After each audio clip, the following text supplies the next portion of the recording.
Well, hello friends, Andrew here again, and this is episode, I think, 139. I think I got yesterday's number wrong, but hopefully what you'll see on YouTube will be right.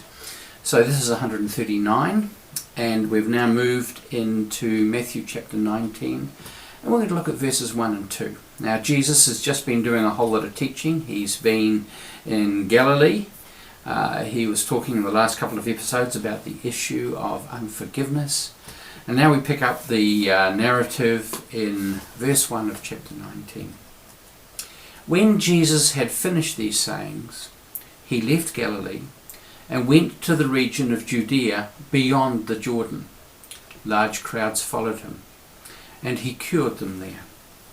So I just want to sort of pull out a map here. I don't know if you can see too much of it from where you are, but he's done a fair amount of the country. The last little while, of course, a lot of his ministry has been in this area here, the whole Galilean area. We saw him in Tyre and Sidon, the healing of the daughter of the Syrophoenician woman. We've seen him up here where the Mount of Transfiguration is, up the very top.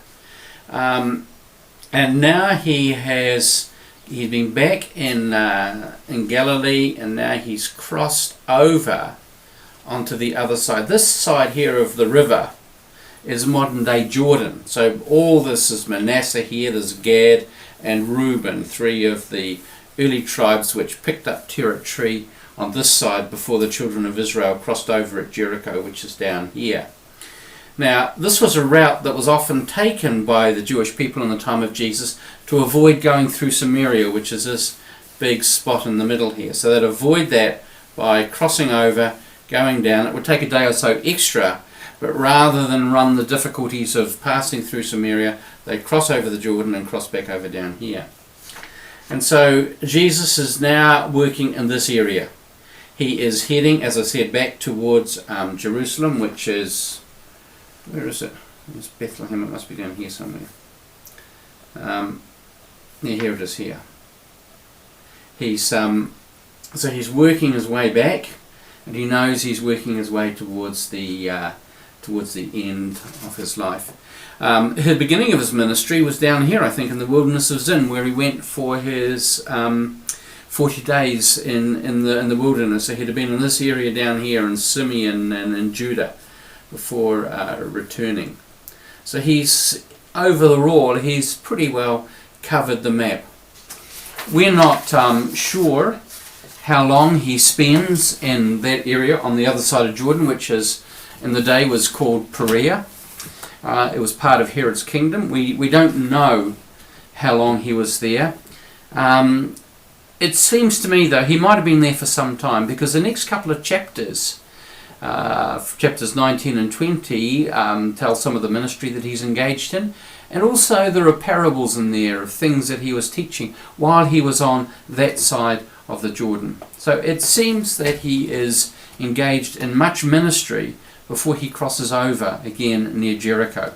Jesus knows that his time is short, and it seems to me that he's making the most of each day. He may in fact be having in his head Passover, and counting down the days and how long he's got, and until he needs to be in Jerusalem for Passover. I don't think there's anything random about this. I think there's a kind of knowing that it's leading up to this, and Passover is going to be the time when this is all going to happen. So he is staying focused on the task.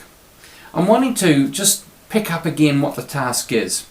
In Luke's account, he quotes in chapter 4, Isaiah 61. He went to Nazareth, and where he'd been brought up, and on the Sabbath day he went into the synagogue, as was his custom.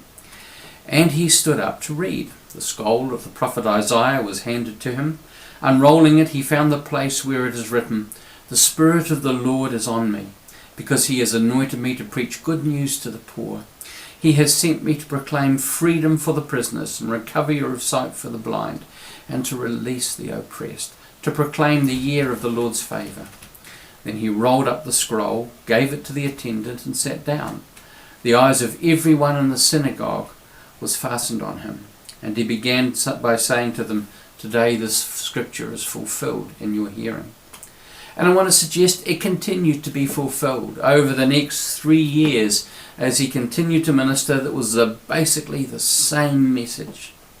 In Matthew chapter 4, we already looked at this in verse 23. He went through Galilee, teaching in their synagogues, preaching the good news of the kingdom, and healing every disease and sickness among the people. News about him spread all over Syria, and people brought to him all who were ill with various diseases, those suffering severe pain, the demon-possessed, those having seizures and paralyzed, and he healed them. Large crowds from Galilee, the Decapolis, Jerusalem, Judea, and the region across the Jordan followed him. And actually the Decapolis, I think, is part of the area that we're talking about in Manasseh here. I think it's this area over here. So the people came from all over to see Jesus. And we're reading, he's just continuing the same thing. He left Judea, again in 19 verse 1, and went to the region of, left Galilee and went to the region of Judea beyond the Jordan. Large crowds followed him, and he cured them there. He's continuing with the same ministry. And as we pick it up, the story in Matthew 11, I think that key text where John the Baptist is getting a bit titchy about Jesus, and he sends his disciples to ask him if he was the one and we should be looking for somebody else. And Jesus quietly pushes back. He says, go back and report to John what you hear and see. The blind receive sight, the lame walk, those who have leprosy are cured, the deaf hear, the dead are raised, and good news is preached to the poor. And I just wanted to suggest that Jesus has not lost any of that. He's continued to do that through the 3 years of his ministry. And even here in Perean, however it's pronounced, he is doing the same thing as he's heading towards Jerusalem. So even in the shadow of his impending suffering and death, he's sticking to the plan to proclaim and live out the kingdom of heaven. And so he's there for a while. We don't know how long. In John's Gospel, for example, we see towards the end there in his dealings with Lazarus and his sisters that he's been at Bethany on the other side of Jordan. There was a baptismal site on the other side of Jordan. And Jesus went there, in a sense, to avoid getting tangled up with the religious leaders in Jerusalem and preempting an end which he wasn't quite ready for. And so it was there that he heard the news of Lazarus' sickness. It was from there that he was summoned. It was from there that he went through to Bethany on the other side, Bethany near Jerusalem, to minister with his family. It may have been at a similar time, it may have been just a little bit earlier, but I think it's part of that whole period, maybe of months, when Jesus was in that area before he finally heads to meet his destiny. The whole point is that Jesus continues to go about his daily missional activities. He is now in the shadow of his impending suffering and death, but he doesn't waver. He continues to do what the Father has put in front of him. As he says early on, I think it's in about John 5, he says, I only do what I see the Father doing. And what the Father is doing is what's being brought across his path, what's being put in front of him every day. As people come for healing, as people who are lost and helpless come for hope, and as he ministers among them, he continues to he basically sticks to his knitting and continues to do what he's done, because he knows this is what the Father's called him to.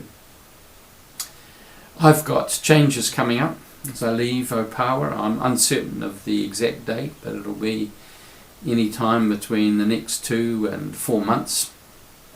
And there's an element of uncertainty. I find myself in a kind of really peculiar transitional intermediate period of not knowing when the parish has actually long since started to move on without me. Decisions are being made which have no reference to me, and that's well and good in the way it ought to be. And yet it makes me aware that I'm in a transitional phase and still wanting to do the best and to be the best that I can be. And this is one of those things, just even putting these things up every day is part of the process of sticking to the knitting, doing something that I can do, that I have a sense that the Lord has called me to. So I found this passage, even as I've been reflecting on it this morning, really quite reassuring that it's okay. You don't have to throw yourself into a deep funk or have a great plan. You can actually just quietly keep going about your daily life and let God's future quietly unfold as it will. Just 2 little verses. God bless you.